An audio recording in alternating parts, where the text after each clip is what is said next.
Welcome to the SIP, the Solstice Innovations Podcast. In each episode, we chat with industry experts and innovators in insurance and insurtech. Join us for insights on trends, technologies, and the stories driving our industry forward. Let's sip on knowledge together at the SIP. Hi, I'm John Umstead of Solstice Innovations. Welcome to part 2 of episode 1 of the SIP. In part 2, we continue speaking with Travis Pine, CEO and co-founder of Solstice Innovations. So your dad and you have both been entrepreneurs, serial entrepreneurs, and you've had a lot of success. I'm sure you've had some things you'd like to do over on, take a mulligan on as well. But where have been some of the biggest challenges that you face, particularly when scaling a startup, past and present, and how do you overcome those? Yeah, it's interesting. I've had several people, this is my technically 8th startup. And I've been involved in, through my holding company, several other, and sort of doing CEO coaching and kind of loosely held sort of incubation of other early stage tech companies. And so I've been in and around, sat on boards, chaired boards. This is a space I'm very, very familiar with. And so I'll have people come to me and say, well, what's the formula?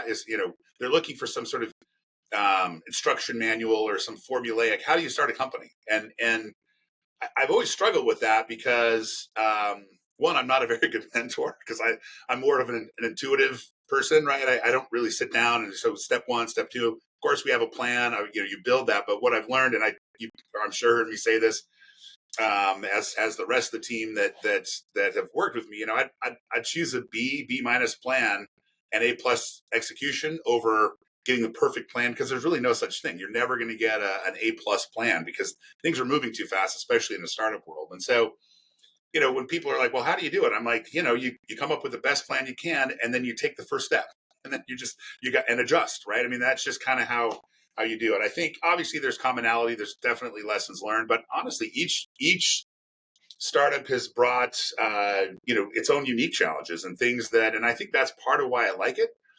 Because it doesn't get boring. It's not repetitive. It is different every time, and it does present unique challenges. That said, I think there is a sort of a void or a gap in kind of taking something from an idea, from nothing, kind of vapor, to a profitable, growing company. And it's a pretty unique space to be in. There's not a lot of people that are there. It's messy. It's fraught with failure, and I've certainly had my own.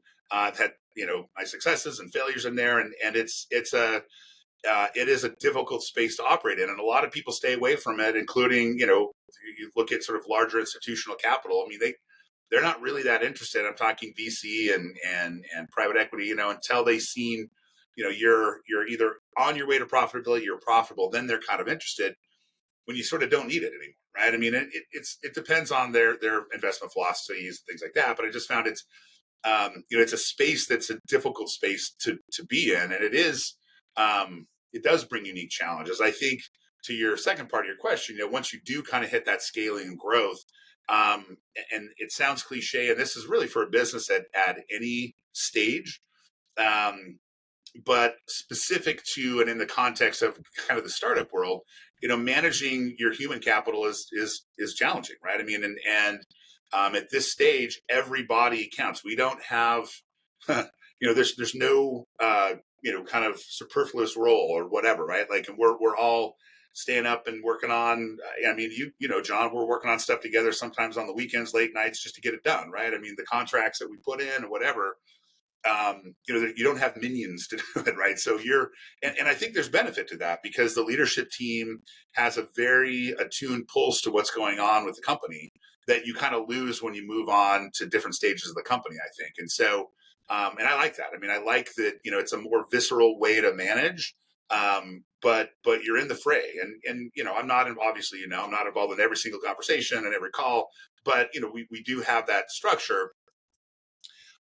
But it really is kind of a united lead from the front group effort. And when we're all in it, all of our sleeves are rolled up, regardless of what your title is. Nobody here is title junkies. Like, and people ask all the time, like, God, it's great to be a CEO. I'm like, it's really not that glamorous. I mean, as of a startup, you're basically a glorified sales guy, right? I mean, you're trying to raise money, you're trying to hire good people, trying to, get good, terms from your vendors, you're trying to sign clients, and then you just deal with the bad shit.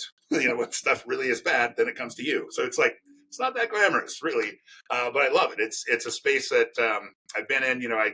When we got acquired, I knew out of the gate of my career at Arthur Andersen, I wasn't going to be a corporate, big consultant firm guy, partner track guy. When I was at NFS and we got acquired by Fiserv, I didn't really have a lot of interest in being in that. And then obviously when I sold my company to Marsh, got to look under the hood there, and kind of the big corporate approach wasn't really kind of my jam. So I like it here. This is a space I've done well in. I know well. I think there's not a lot of people that do know it very well, and so I enjoy it here. I enjoy the challenges that come with it.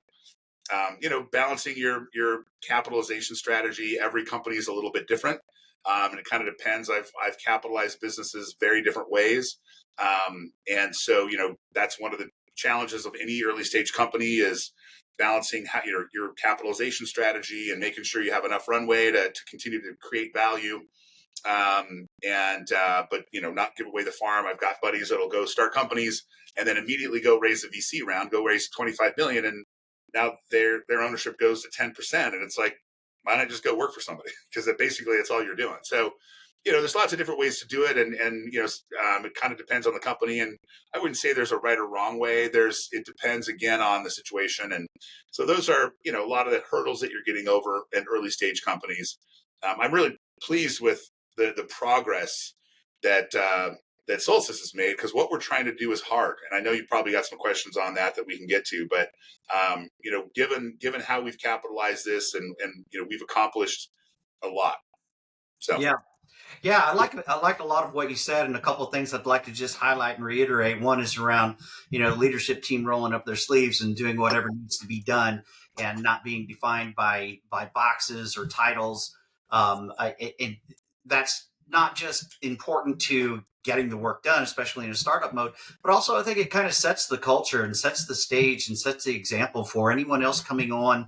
Or that's already there, or that comes on later. You've already got that culture kind of established. And the other thing that I wanted to highlight was I really like what you said about plans, and taking a B+ plan over a perfect plan. Probably no such thing as a perfect plan, but I always like to say, you plan to manage and you manage the plan. And it always drives me nuts when I hear somebody saying, "Oh, I've got this, this 5-year strategic plan." They spent, tens of thousands of dollars, if not more, to build it. And then they put it on the shelf and say, we'll go back in 5 years and check it. And it doesn't work that way. It's a constantly moving thing. So, right. No, that's right. I mean, I think managing execution and executing is there's not a lot of room for error, right? I mean, you got limited resources, time, capital, humans to do the work. I mean, and you've got to be smart. Every day matters. Every hour matters. And so, how you manage that is important. And, we're Solstice is privately, held, and owned by my holding company. The capital we've raised has come from private investors. So we haven't raised capital from, the institutional guys or big strategics or home offices. It's not to say that we won't do that at some point, but I think at this phase, it's important that the leadership team, myself, stay in control so we can execute on the vision, and that doesn't get marginalized or compromised. And, the other thing is, look, my first investor, besides me in the business, seeding the business, was my dad, right? And then, I've got good friends that are in here from high school and college and friends, business colleagues I've met. So there's a real sense of personal accountability to execute and to deliver.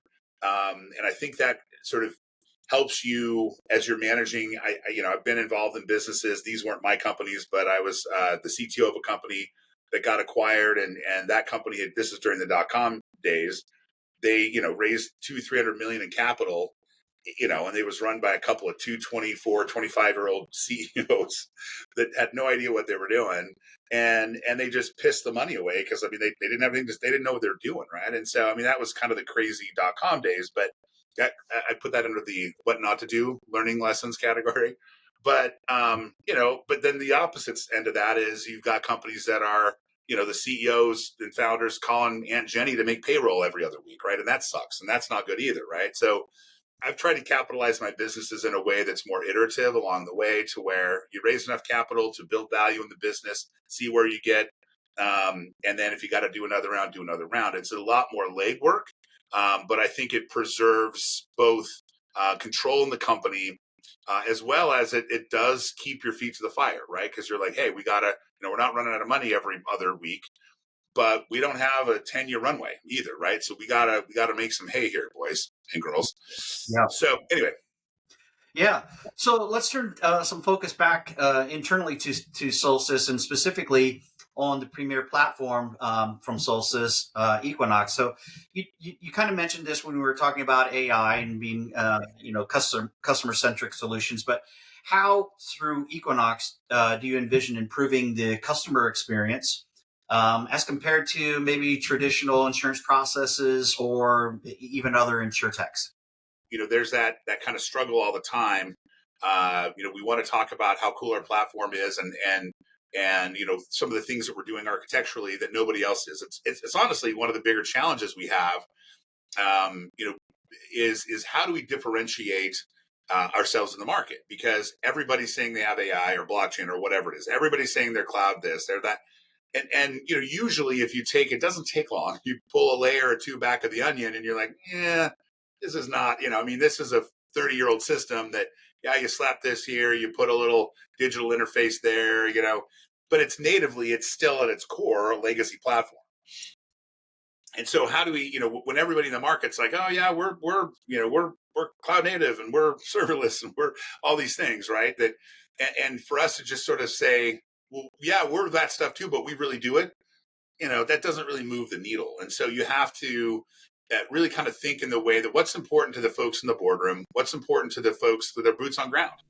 And those are two different audiences. But as we've built this product, we've really been thinking through, if I'm the managing director, or I'm on the board, or I'm responsible for what do I care about? I want transparency. I want to see how you're going to save me money. And I want to be able to access this data whenever I need it. If you're somebody boots on ground and you're in the trenches, you're a claims person, you're an underwriter, what matters to you is different than that. And it's efficiency. It is having access to everything you need at your fingertips. And I think it's one of the things that I'm very proud of we built in Equinox, is, really depending on who that user is, and they're all customizable, everything you need is at your fingertips in one dashboard. And I think that's one of the things that you'll see in a lot of the platforms that are out there today, is you've got to, even the bigger software companies that are out there, they've got a claim center, and then you got to come here and go to policy center. And then, I need that image. I got to go to either a third party imaging system, or maybe there's something that's bolted on, and you're trying to go, you've got to go to 3, 4, 5 different systems just to sort of do your job. And what we've done, first of all, everything on our platform outside of the GL system, I didn't want to build an accounting system. There's plenty out there. We use Acumatica. They're great. They've got a great suite of APIs that integrate very well into our platform, but pretty much everything else, maybe outside of a chatbot, we built the IP. So we didn't, a lot of times companies will go buy a rating engine, or buy a business rules engine, or a forms engine, or whatever. And what I found in my experience in building software is that, you spend just as much, if not more time, trying to get those systems to talk to each other, and you don't know the code, right? So when you need to make a change, you're dependent now on 3 or 4 or 5 different other software vendors. So we took a much more kind of grassroots approach. Everything that we, is on our platform outside of a few things that are more sort of commodity-based tech assets, we've built, and we own the IP. And so we can tweak those things. And as we get that customer feedback, we can make those changes. A, we own the code, so we're not dependent on somebody else. And B, we have the software developers that know how to do it and can move quickly with it. So to answer your question, I mean, we've really designed the entire platform to be customer centric. And we started not with the architecture. The tools are what they are, and we can bore you to death with why they're better, but it doesn't really matter if that doesn't translate into making your life easier, saving the company money. And so we started more with a user perspective, and then really interviewed a lot of people, drew on our own, collectively, I think our leadership team has about 300 years experience in, kind of the flood the insurtech space in general, a lot of it in flood, with some of our new leaders more broad. And if I were a CEO of this company, or I was in charge of this line of business, what would I care about? And that's kind of how we started it and built the user stories around that. And then, leverage the tools and the architecture behind that to support that, which is a pretty neat way to do it. Yeah, yeah, and I'm not throwing shade at anybody because this actually was me that did it. So recent prospect demo, going through Equinox and showing all the cool things, and got done. And one of the first questions was, well, that's great that the system is really configurable and that you've got, you own your own code. Some of these functions you don't have to pay for, but if I'm paying you a SaaS fee for this software, what do I care if it's saving you time and you money on the other end of the equation? It was a very fair question, and it goes to your point of how do you take some very technical conversations and make it resonate on the business side? What's the boardroom care about? And in that particular question, there's a lot of components to the answer, including, well, if it's faster and cheaper for us to do, then our rates are going to be lower. Faster is faster. So faster is faster speed to market, kinds of things. So there are those business messages. And sometimes, we as technology companies kind of forget that. No, that's right. And I think that if you, in the context of one of our, initial lines of business, flood, one of the things that we're really looking to do is, FEMA has made some pretty, I remember starting in 2001 in the flood space at NFS, and I think it was called ConOps or something like that. And there's concept of operations. They've been trying to modernize the FEMA side of it for, over 2 decades. And then it went to, I can't remember the name of it, but then there's another initiative that was, this close and failed. Next Gen is what it was called. And that was almost there and that kind of fell through. They finally, really did a nice job of simplifying, streamlining, modernizing with Risk Radar 2.0 and Pivot, the reporting aspect back to FEMA. That's a huge compliance component to the program. They've done a very nice job of that, and so we, as it was fortuitous that we were sort of building our platform at the same time. Obviously, we do more than flood, but in the context of the flood line on our platform, we were able to really kind of in parallel incorporate a lot of that to take advantage of those efficiencies. Because our whole model is, why are you? A lot of these companies, maybe not all of them, but a lot of them, were sort of like, why are you paying for BPO services? We, in the context of flood, we provide that. We're happy to do it, but with what FEMA's done to modernize the platform, plus what we've done on our platform to make it even easier, there's really no reason these companies should be paying somebody a BPO fee to do this. And maybe there's some kind, our model is where we're going to help train and use existing resources that company already has, train them. But because it is so much easier, it is simplified. Our platform has made it even more intuitive. There's not a lot of training. There's not a lot of additional work. If there are that kind of 5 or 10% outlier cases that need help, we'll be there to help, right? For the kind of the exception handling. But for the most part, most of these companies can do this stuff themselves and not have to pay that extra fee. And that's how we designed at least the flood component of our platform, is to help a lot of these companies take control and bring that stuff in-house. And again, this is another example, to your point, of where we're passing on those savings, right? Yeah, it really does change things, that where there may have been advantages to outsourcing those operations in the past. Carriers felt compelled. They had no choice. That's right. Now they've got a choice. So it can be a strategic decision versus that forced sort of tactical decision. You bet. So, you bet. Hey, one more big question for you, Travis. So what is your long-term vision for Solstice, and what impact do you hope to have, on the insurance ecosystem as a whole? I'd answer that in 2 ways. The first one is I've had this kind of vision, this dream of, let me take a step back. When I started in this space, younger, little more wet behind the ears, thought, hey, I'm going to come in and just whip this industry into shape. This is sort of in my late 20s, and quickly realized there's a lot of moving parts, a lot of hands in the cookie jar, a lot of stakeholders. It's ripe for disintermediation. There's all kinds of areas you can. In fact, 2 days ago, I talked to a client that was asking if we could help them. They're unhappy with their agency management system. Well, could we do that for them? Sure. You've got kind of the main players, Ivan's AMS, Vertafore, Applied, whomever, and then a ton of other companies that have tried to disintermediate that space, but they're so entrenched, right? These longtime players. I think Ivan's is still using they're 40, 50-year-old technology. It's kind of nuts. And so that I kind of quickly learned the pace at which the insurance industry is comfortable moving when innovating. That said, I think we're seeing that shift, and there's sort of three dispensations I really look from a technology perspective. If you really look at it, insurance was one of the first movers in the tech space. So you look back in the 50s, early 60s, when they're like, well, hey, we've got 300 actuaries. Why don't we just get this big machine that can do it, right? And that's how we ended up with a lot of mainframe systems that are out there today.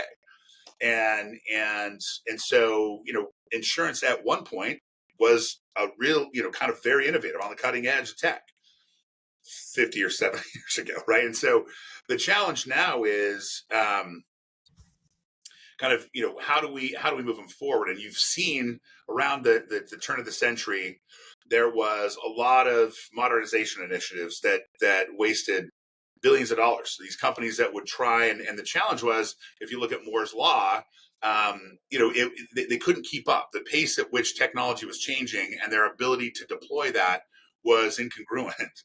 And so, they would, kind of like, hey, well, in the 90s, let's build this object-oriented power builder thing that's going to save the whole world, but it takes them 5 or 7 years to do it. And by the time they kind of get a portion of it done, number one, they've realized they still can't get rid of that old mainframe system because there's some, 3 products on there that nobody knows. It's COBOL.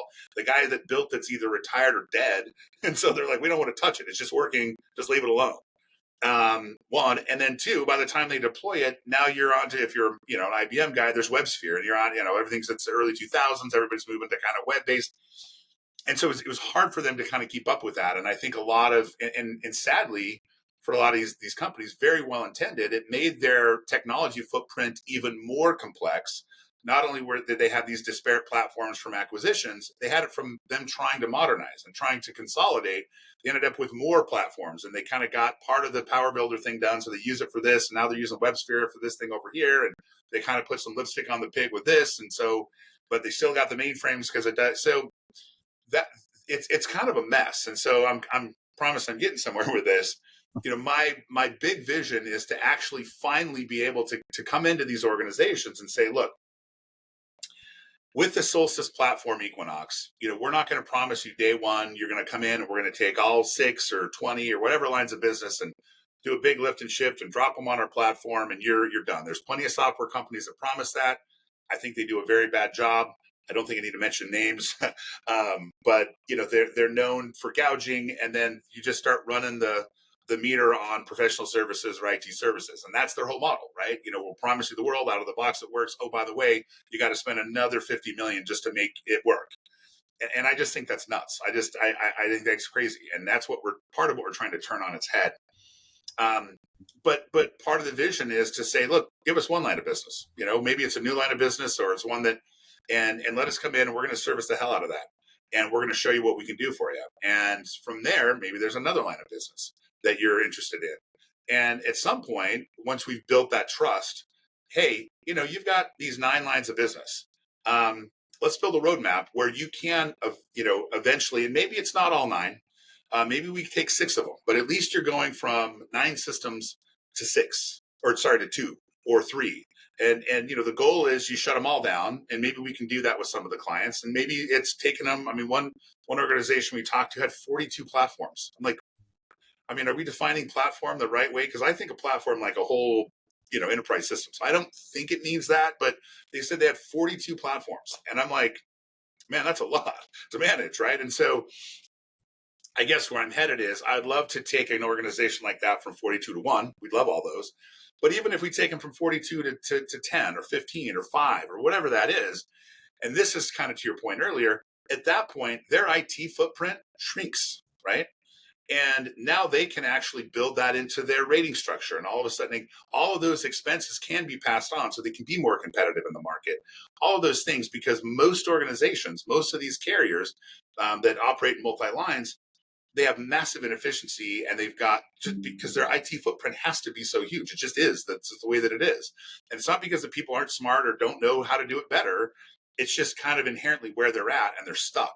And there's never, they're kind of gun shy trying to modernize, because the last 3 times they've tried to do it, they pissed away 50 million, 100 million, some companies even more, and then just throw away. They end up just jettisoning the whole thing. And you're like, man, that's really inefficient. So, we're looking to come in and help partner with our clients that way and become long-term partners where we're there to help solve problems and build a roadmap with them.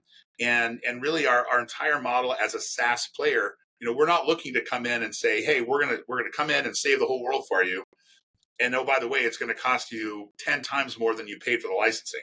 We don't do licensing. You pay for what you use. You don't start paying until you start using it, and you only pay for what you use. And so now we're aligned. If somebody comes to us and says, hey, if you can do this, and this, we're going to double our book. Well, we're paid, our fee structures, we're paid on some metric of their size or volume, whether it's PIF or premium. So now we're partners in this. We're there to help them grow, because when they make more money, we make more money. And so instead of this, today's world where you've got this sort of really adversarial relationship between the carriers, and I hear it over and over and over again, how they're so frustrated and just up to here with their vendors, but they're stuck. They don't have another choice, because there's such a great dependency there. And we've built in to our platform the ability for our clients to actually manage and configure their own platform without having to call us. We don't want to do that for them. They want to do it. We don't want to do it. And so we've spent a tremendous amount of time on our platform creating a control panel that allows them to, not an IT person, not to have to go hire 70 developers, a business user to go in and change the rates or do it several, manage their own product themselves without having to have a computer science degree. Yeah. So. Awesome stuff. Well, Travis Pine, CEO, co-founder of Solstice Innovations. Thanks for taking time to sit in on this debut episode of The SIP. Really appreciate it very much. Thank you, John. It's been a pleasure. And John just started with us, 6 months ago now? Yeah, not quite. Not quite. So it's great having you on board, John. It's been a pleasure. Great to be here. And again, thanks for taking time, and thanks to anyone that's listening. Appreciate it very much. Take care.